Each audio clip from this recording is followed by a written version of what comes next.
Bharat Africa दूसरे test मुकाबले के पहले दिन हुआ विकेटों का पतझड़। पहले दिन गिरे दोनों टीमों के 23 विकेट। नमस्कार दोस्तों, स्वागत है आपका एक बार फिर हमारे चैनल में। दोस्तों, भारत और साउथ अफ्रीका के बीच आज दूसरे टेस्ट मुकाबले का पहले दिन का खेल खेला गया, जहां पर दोनों टीमों के विकेट ताश के पत्तों की तरह गिरते हुए नजर आए। तो दोस्तों, हम आपको इस मुकाबले का पूरा हाईलाइट बताएंगे कि आखिरकार किस प्रकार से दोनों टीमों के एक के बाद एक विकेट गिरते गए। लेकिन दोस्तों, उससे पहले आज आप भी इस बेहद ही शानदार मुकाबले को देखकर खुश हैं तो इस वीडियो को लाइक जरूर कर दें और साथ ही साथ अभी तक चैनल को सब्सक्राइब नहीं किया तो चैनल को सब्सक्राइब करके बेल आइकन जरूर दबा लें। तो चलिए दोस्तों, जानते हैं हम आज के इस पहले दिन के खेल का पूरा रोमांच शुरुआत से ही। तो दोस्तों, आज के मुकाबले के टॉस की हम बात करें तो सिक्का उछाला डीन एल्गर ने और गिरा भी उन्हीं के पक्ष में। उन्होंने टॉस जीतकर पहले बल्लेबाजी का फैसला किया, जबकि दोस्तों टीम इंडिया की बारी थी पहले गेंदबाजी करने की। आज टीम इंडिया में रविंद्र जडेजा और मुकेश कुमार की वापसी हुई थी। तो वहीं पर साउथ अफ्रीका ने भी बड़े बदलाव किए, जहां पर इस टीम की तरफ से ट्रिस्टन स्टेप्स, लुंगी एंगिडी और केशव महाराज की वापसी हुई। दोनों टीमों के नेशनल एंथम के बाद शुरू हुआ आज का ये महामुकाबला, जहां पर दोस्तों साउथ अफ्रीका की टीम की तरफ से एडन मार्करम और कप्तान डीन एल्गर पारी की शुरुआत करने उतरे। लेकिन दोस्तों, शुरुआत से ही भारतीय गेंदबाजों ने कसी हुई गेंदबाजी की, जिसके सामने ये बल्लेबाज कुछ खास नहीं कर पाए और चौथे ओवर की दूसरी गेंद पर एडन मार्करम को यशस्वी जायसवाल के हाथों कैच कराकर भारतीय टीम को पहली सफलता दिला दी मोहम्मद सिराज ने। मोहम्मद सिराज की घातक गेंदबाजी देखने को मिली और यहां पर एडन मार्करम इस मुकाबले में 10 गेंदों का सामना करने के बाद 2 रन बनाकर पेविलियन लौटे। इसके बाद दोस्तों डीन एल्गर के खिलाफ यहां पर रणनीति बनाई विराट और रोहित ने, और यहां पर रोहित पावर शॉट लेग पर खड़े हो गए एल्गर के सामने और इसका फायदा मिला। छठे ओवर की तीसरी गेंद पर एल्गर के बल्ले का इनसाइड एज लगकर गेंद सीधे स्टंप पर जाकर लगी और भारतीय टीम को दूसरी व सबसे बड़ी सफलता दिला दी मोहम्मद सिराज ने। हम बात करें यहां पर डीन एल्गर की, तो वो अपने आखिरी टेस्ट मुकाबले की पहली पारी में 15 गेंदों पर 4 रन बनाकर पेविलियन लौटे। तो वहीं पर इसके बाद दोस्तों 9वें ओवर की तीसरी गेंद पर जसप्रीत बुमराह ने शानदार गेंदबाजी करते हुए ट्रिस्टन स्टब्स को भी पेविलियन भेज दिया। यहां पर शानदार पर कैच पकड़ा रोहित शर्मा ने और यहां पर चलते बने ट्रिस्टन स्टब्स, जो कि अपने पहले टेस्ट मुकाबले में ज्यादा कुछ खास नहीं कर पाए। स्टब्स के परफॉर्मेंस को यहां पर पूरी तरह से विराम लगाया शानदार गेंदबाजी करते हुए जसप्रीत बुमराह ने और इस मुकाबले में 11 गेंदों पर 3 रन बनाकर ट्रिस्टन स्टब्स चलते बने। तो वहीं पर इसके बाद दोस्तों एक और सफलता 10वें ओवर की दूसरी गेंद पर टोनी डी जॉर्जी के रूप में मिली, जहां पर केएल राहुल के शानदार कैच ने यहां पर उनकी पारी को समाप्त किया और मोहम्मद सिराज को एक और सफलता मिली। शानदार गेंदबाजी रही एक बार फिर मोहम्मद सिराज की। हम बात करें यहां पर टोनी डी जॉर्जी की, तो वो इस मुकाबले में जमकर बल्लेबाजी करने की कोशिश जरूर कर रहे थे, लेकिन 17 गेंदों का सामना करने के बाद सिर्फ 2 रन बनाकर वो भी पेविलियन लौटे और साउथ अफ्रीका ने 15 रनों पर 4 विकेट गंवा दिए। लेकिन इसके बाद इस मुकाबले का पहला चौका 11वें ओवर की दूसरी गेंद पर देखने को मिला, जब बेनिंगम ने शानदार तरीके से एक सामने की तरफ शानदार चौका जड़ दिया। इसके बाद दोस्तों यहाँ पर इसी ओवर की 5वीं गेंद पर भी एक और शानदार चौका बेनिंगम के बल्ले से ही देखने को मिला, जहां पर उन्होंने फ्लिक के जरिए गेंद को 4 रनों के लिए बाउंड्री लाइन के पार भेजा और एक ही ओवर में 2 चौके जड़े। लेकिन इसके बाद दोस्तों कंटिन्यू अपना स्पेल डालते हुए नजर आ रहे थे मोहम्मद सिराज और यहाँ पर शानदार तरीके से 16वां ओवर भी इन्हें सौंपा गया। तो यहाँ पर दूसरी गेंद पर इन्होंने बेनिंगम को एक बार फिर यशस्वी जायसवाल के हाथों कैच कराकर पेविलियन भेज दिया और भारतीय टीम को एक और सफलता दिला दी। शानदार गेंदबाजी रही मोहम्मद सिराज की एक बार फिर और बेनिंगम जो कि अच्छी बल्लेबाजी कर सकते थे उनको भी पेविलियन भेज दिया और वो 17 गेंदों का सामना करने के बाद 12 रन बनाकर पेविलियन लौटे। तो वहीं पर इसके बाद मार्को येंसन क्रीज पर उतरे, लेकिन 16वें ओवर की 5वीं गेंद पर उनको भी चलता किया मोहम्मद सिराज ने। यहां पर उनके बल्ले का किनारा लेकर गेंद सीधे गई विकेटकीपर केएल राहुल के हाथों में और शानदार गेंदबाजी करते हुए अपना 5वां विकेट चटका लिया मोहम्मद सिराज ने। घातक गेंदबाजी रही मोहम्मद सिराज की, जहां पर उन्होंने एक ही स्पेल में 5 सफलताएं प्राप्त कर ली और इतिहास रच दिया और तोड़ दिए सभी बड़े रिकॉर्ड। मोहम्मद सिराज की ये घातक गेंदबाजी बेहद ही शानदार रही, लेकिन मार्को येंसन की बात करें तो वो अपना खाता भी नहीं खोल पाए और पेविलियन लौट गए।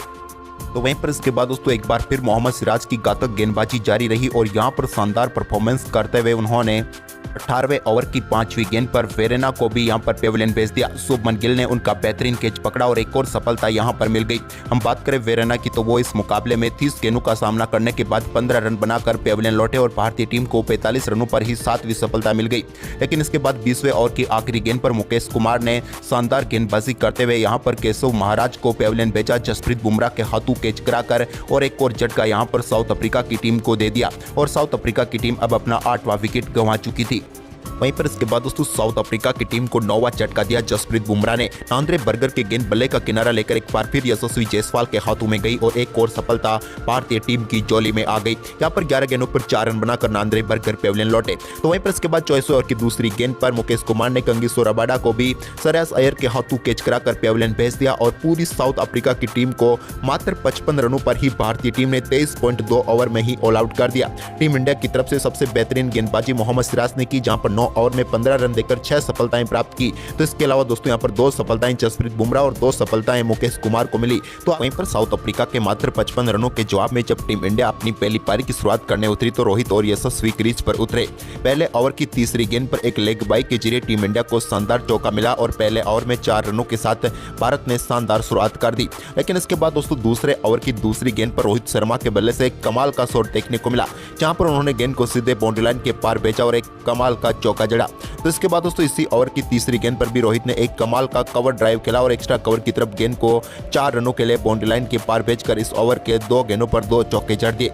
जबकि दोस्तों ओवर की आखिरी गेंद पर भी उन्होंने डीप मिड विकेट की तरफ एक और शानदार चौका जड़ा और 3 बेहतरीन चौके लुंगी एंगिडी के इस ओवर में जड़ दिए। लेकिन इसके बाद दोस्तों तीसरे ओवर की पहली गेंद पर कंगिसो रबाडा ने यशस्वी जायसवाल को बोल्ड करके पेविलियन भेजा और पहली सफलता दिला दी साउथ अफ्रीका को और यहां पर भारतीय टीम को पहला झटका लगा। हम बात करें यशस्वी जायसवाल की तो उन्होंने 7 गेंदों का सामना किया लेकिन वो अपना खाता नहीं खोल पाए।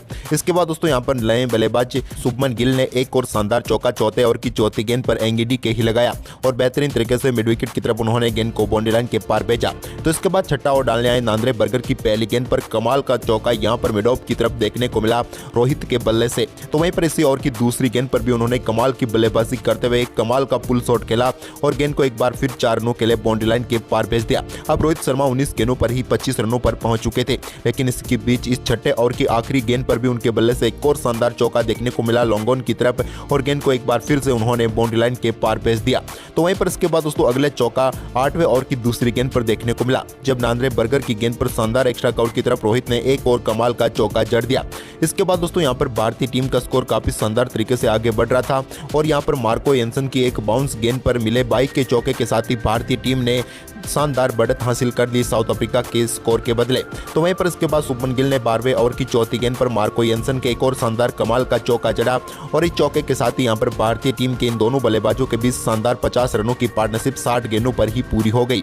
तो वहीं पर इसके बाद दोस्तों आंद्रे बर्गर की गेंद पर ही एक और शानदार चौका यहां पर देखने को मिला शुभमन गिल के बल्ले से जब उन्होंने एक और बार कवर की तरफ गेंद को 4 रनों के लिए भेजा।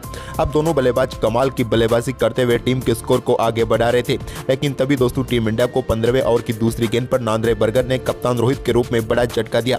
रोहित का कमाल का कैच यहां पर पकड़ा मार्को येंसन ने और यहां पर पेविलियन भेजा आंद्रे बर्गर ने। रोहित शर्मा अच्छी तरीके से सेट हो चुके थे, लेकिन इस मुकाबले में 50 गेंदों का सामना करने के बाद 39 रन बनाकर वो पेविलियन लौटे। तो इसके बाद दोस्तों यहां पर 15वें ओवर की 5वीं गेंद पर ही विराट कोहली ने कमाल की बल्लेबाजी करते हुए एक कमाल का चौका लगाया। हालांकि वो भाग्यशाली रहे क्योंकि स्लिप के बीच में से गेंद चौके के लिए गई। तो वहीं पर इसी ओवर की आखिरी गेंद पर उन्होंने एक स्ट्रेट ड्राइव के जरिए गेंद को पंच करके 4 रनों के लिए भेजा और बैक टू बैक 2 चौके इस ओवर में जड़े। इसके बाद 16वें ओवर की दूसरी गेंद पर भी विराट कोहली के बल्ले से एक कमाल की कवर ड्राइव देखने को मिली। अपने फेवरेट शॉट के साथ ही उन्होंने गेंद को बाउंड्री लाइन के पार भेजा। तो इसकी ओवर की आखिरी गेंद पर मार्को येंसन के शुभमन गिल के बल्ले से भी एक कमाल का चौका देखने को मिला, जहां पर उन्होंने गेंद को शानदार तरीके से बाउंड्री लाइन के पार भेजा। तो इसके बाद 21वें ओवर में आंद्रे बर्गर की गेंद पर एक और कमाल का चौका शुभमन गिल ने लगाया। यहां पर मिड विकेट की तरफ उन्होंने गेंद को बाउंड्री लाइन के पार भेजा, लेकिन तभी दोस्तों 21वें ओवर की आखिरी गेंद पर आंद्रे बर्गर ने शुभमन गिल को भी मार्को येंसन के हाथों कैच कराकर पेविलियन भेज दिया और भारतीय टीम को एक और झटका लगा। शुभमन गिल अच्छी बल्लेबाजी कर रहे थे, लेकिन 55 गेंदों पर 36 रन बनाकर वो बीच चलते बने। इसके बाद दोस्तों विराट कोहली ने एक कमाल की बल्लेबाजी करते हुए एक अपर कट के जरिए शानदार तरीके से गेंद को बाउंड्री लाइन के पार भेजा। 22वें ओवर की 5वीं गेंद पर उन्होंने शानदार चौका लगाया, लेकिन इसी बीच दोस्तों श्रेयस अय्यर से टीम इंडिया को शानदार परफॉर्मेंस की उम्मीद थी, लेकिन 23वें ओवर की तीसरी गेंद पर उनको भी आंद्रे बर्गर ने विकेट कीपर वेरेना के हाथों कैच कराकर पेविलियन भेज दिया। हम बात करें श्रेयस अय्यर की तो वो अपना खाता भी नहीं खोल पाए और 2 गेंदों पर 0 पर ही पेविलियन लौटे। वहीं पर इसके बाद दोस्तों नए बल्लेबाज केएल राहुल क्रीज पर उतरे, लेकिन उन्होंने अपना खाता ही नहीं खोला। 7 गेंदों का सामना किया, तभी यहां पर चायकाल का समय हो गया और चायकाल तक भारतीय टीम ने 24 ओवर में 111 रन बना लिए। इस सेशन में 111 रन बने, भारत ने 4 विकेट गंवाए। फिलहाल भारतीय टीम के पास 56 रनों की बढ़त थी और विराट और केएल राहुल क्रीज पर मौजूद थे। चायकाल के बाद एक बार फिर जब मुकाबला शुरू हुआ तो टीम इंडिया की तरफ से विराट और केएल राहुल ने एक बार फिर शानदार शुरुआत कर दी। यहाँ पर दोस्तों शानदार बल्लेबाजी करते हुए विराट कोहली ने कमाल का चौका जड़ा। तो इसके बाद दोस्तों इस मुकाबले का पहला छक्का भी विराट के बल्ले से ही देखने को मिला, जब 27वें ओवर की दूसरी गेंद पर उन्होंने शानदार तरीके से गेंद को पुल शॉट खेलते हुए 6 रनों के लिए स्क्वायर लेग के ऊपर से बाउंड्री लाइन के पार भेज दिया। तो इसके बाद 27वें ओवर की आखिरी गेंद पर भी एक और शानदार चौका यहाँ पर विराट कोहली ने कंगिसो रबाडा की गेंद पर जड़ दिया। इसके बाद दोस्तों केएल राहुल भी काफी देर से शांत थे, तो उन्होंने 33वें ओवर की चौथी गेंद पर एक और शानदार शॉट खेलते हुए गेंद को उन्होंने भी शानदार तरीके से स्क्वायर लेग के ऊपर सही 4 रनों के लिए बाउंड्री लाइन के पार भेजा। लेकिन इसके बाद दोस्तों 34वें ओवर की पहली गेंद पर लुंगी एंगिडी ने केएल राहुल को पेविलियन भेजा और भारतीय टीम को 153 रनों के स्कोर पर 5वां झटका लगा। लेकिन इसके बाद तो विकेटों का पतझड़ शुरू हो गया। केएल राहुल की बात करें दोस्तों तो 33 गेंदों पर 8 रन बनाकर पेविलियन लौटे।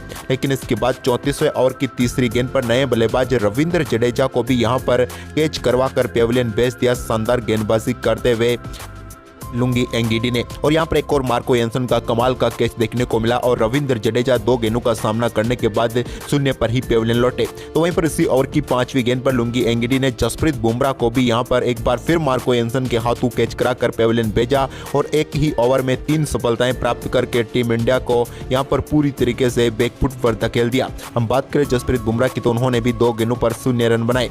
इसके बाद दोस्तों विराट कोहली भी यहां पर 35वें ओवर की दूसरी गेंद पर कंगिसो रबाडा का शिकार बने। यहां पर एडन मार्करम ने शानदार कैच पकड़ा और भारतीय टीम को एक और झटका लगा। यहां पर विराट कोहली ने अच्छी बल्लेबाजी की, लेकिन 59 गेंदों पर वो भी 46 रन बनाकर पेविलियन लौट गए। तो इसके बाद 35वें ओवर की चौथी गेंद पर प्रसिद्ध कृष्णा को यहां पर रन आउट करके पेविलियन भेजा सिराज को, यानी कि प्रसिद्ध कृष्णा रन लेना चाहते थे, लेकिन यहां पर सिराज रन आउट होकर पेविलियन लौटे और एक और करारा झटका भारतीय टीम को लगा। सिराज भी अपना खाता नहीं खोल पाए और एक गेंद पर 0 पर पेविलियन लौटे।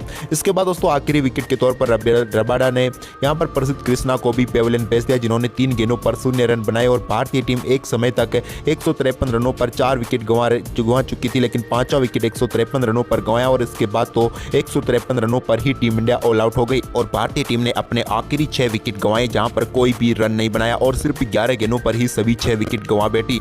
टीम इंडिया का परफॉर्मेंस बेहद ही खराब रहा, लेकिन इसके बावजूद भारत को 98 रनों की बढ़त मिली पहली पारी में।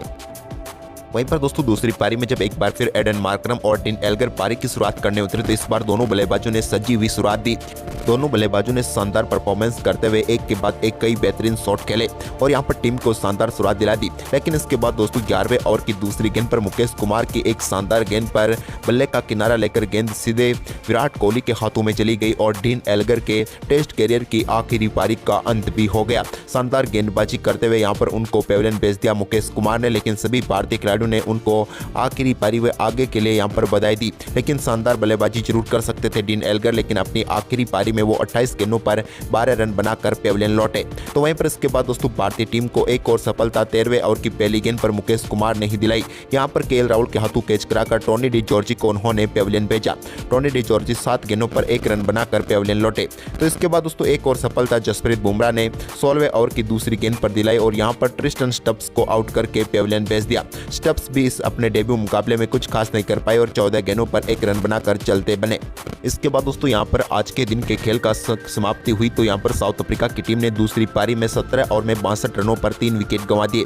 वो भारत के से अभी भी 36 रन पीछे थे। लेकिन दोस्तों आज के दिन के खेल की हम बात करें तो आज पूरे दिन 75.1 ओवर का खेल हुआ, जहां पर 270 रन बने और 23 विकेट गिरे दोनों टीमों के, जो कि काफी ज्यादा है। तो दोस्तों आज का ऐतिहासिक मुकाबला आपको कैसा लगा, आप हमें कमेंट में जरूर बताएं। धन्यवाद।